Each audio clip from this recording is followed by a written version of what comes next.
From Kalamazoo, direct to you, it's a WKZO.com QuickCast. Ken would like to talk to you about the development on East Michigan Avenue. How long has this been in the works? Well, those buildings have been in the works for a long time. This latest version, I would say we're going into our second year, probably 18, 19 months. Began in October of 2007. And we're finally at a point where we're able to take it to the public. Is this a true act of courage in this economic environment to start a project of this magnitude? Well, I think so. Not so much for the economic times, but just the complexity of the project itself and its financing and bringing all the resources together at any given time in the economy state. And so it is a courageous act, I think, by the developer, the private developer, but also by all the various entities that are involved that are helping finance the project, from the Community Foundation to the Downtown Development Authority, the city's organizations, the state, the federal government, and in particular the private lenders. So bringing that all together at any given time is a challenge. Mm-hmm. Does the emphasis of this project not being toward high-end residents, does that increase the risk or reduce the risk for the project in your mind? Well, I don't think there's necessarily an impact, and I think it's been somewhat misconstrued as to what type of housing is here. In part, they are market rate. They're not low income. They're not affordable. They are maybe smaller than your typical downtown apartment, which is 1,500 square feet. These will be smaller. Therefore, they're more reasonably priced because simply due to the formula, square footage times cost. The fit out of them is very nice. They'll be very comfortable. There's 20 of them. I don't think that's going to impact the pro forma of this project. Mm-hmm. We have a very strong residential market, less than 2% vacancy. Very hard to find rental units in downtown today.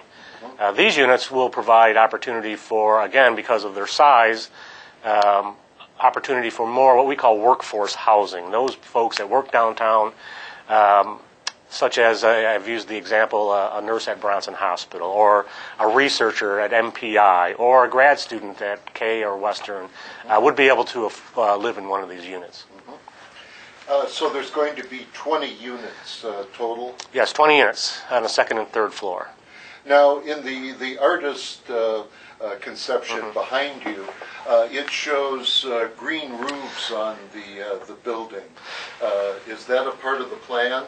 Well, part of the plan is for this project to be a LEED certified project. Great. Whether or not we can get to a green roof, the rendering does depict that as an opportunity, but we don't know if we can get that far. LEED certification wouldn't require a green roof, but the developer that is an interest of the developer. It's an interest of us. When we went around the community over the past 14 months gaining input into the comprehensive plan, we heard 6 strategic priorities: residential, sustainability, and retail at ground level. So this project hits all 3 of those strategic priorities, so we're pretty pleased with that. Mm-hmm. Hopefully we can get to the green roof.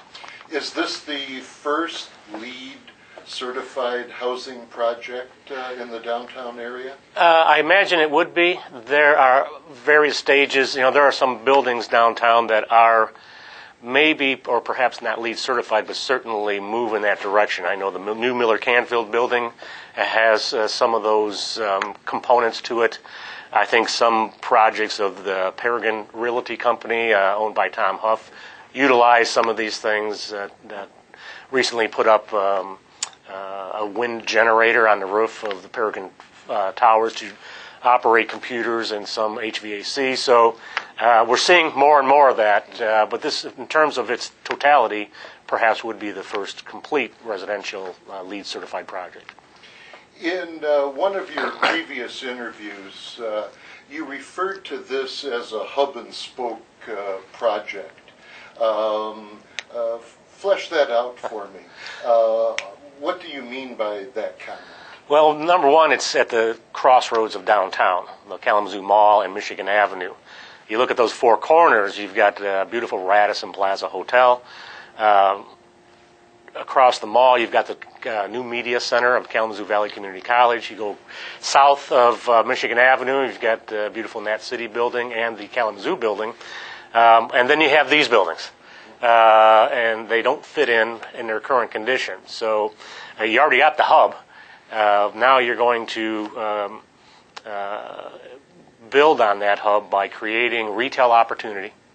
It's got parking in the back. It's got parking on the street. So the opportunity is a place to locate retail entertainment type is very high.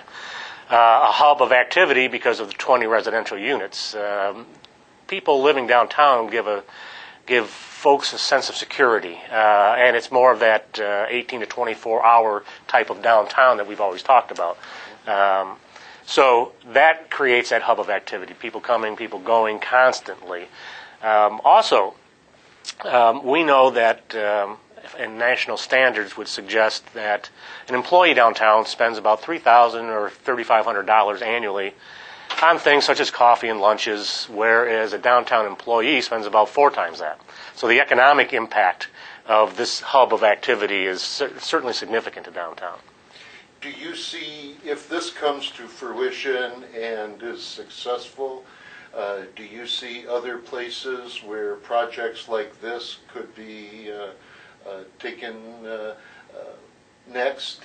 Is this going to be a trigger for further development in your mind? Well, we hope so. In our downtown comprehensive plan, we identified, I think, 7 transformative projects, meaning that they're going to change the face of downtown Kalamazoo.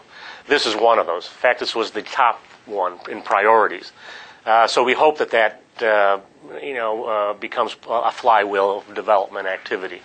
But we're running out of buildings. We've touched a lot of buildings in terms of their renovation. We as a community, not as an organization, but we as a community have converted a lot of second and third floor spaces into alternative uses such as residential. We really need some new product, and we have some areas for that. Corner of Lovell and Rose, as an example, former site of the public safety building that's now been taken down, has a lot of opportunity. A project like this that becomes successful in terms of attracting residents, I think will help sell that type of development there. And so you look at success and you build upon success. We've been doing that quite well for the past decade here in Kalamazoo. This is another one of those where someone's willing to take the chance because of the success, and so you have to build on that.